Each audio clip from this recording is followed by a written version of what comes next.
आपकी हुकूमत वैसे फैसला साजी करती कैसे, मैं उससे समझने से कासिर हूँ। पहले कहते हैं शुगर एक्सपोर्ट कर दो, बहुत हो गई हमारे पास, और ये वो साल था जिसमें प्रोडक्शन पिछले 2 सालों की निस्बत कम थी।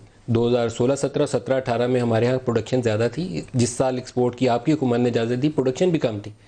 फिर आपने कहा वो शॉर्टेज हो गई, अब तो इम्पोर्ट कर लें, नहीं तो मार्केट ख़राब हो गई है। किसने कहा इम्पोर्ट? फिर वीट के ऊपर भी यही हुआ।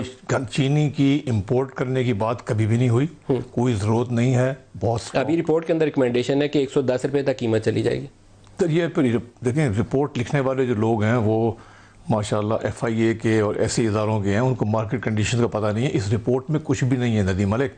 इस रिपोर्ट में सिर्फ इन्होंने एक टेबल बना दिया है, इसके ऊपर लिख दिया है जी इन लोगों ने सब्सिडी हासिल की। उसमें से मैं, क्योंकि मेरा नाम थोड़ा सा ज़्यादा मीडिया में फ्लैश हो जाता है तो सारे लोग मेरे पीछे पड़ गए। बाबा, हुकूमत पॉलिसी बनाती है, हुकूमत ने पॉलिसी बनाई, मिल वाले उस पॉलिसी को इस्तेमाल करके एक्सपोर्ट करते हैं और रिबेट हासिल करते हैं।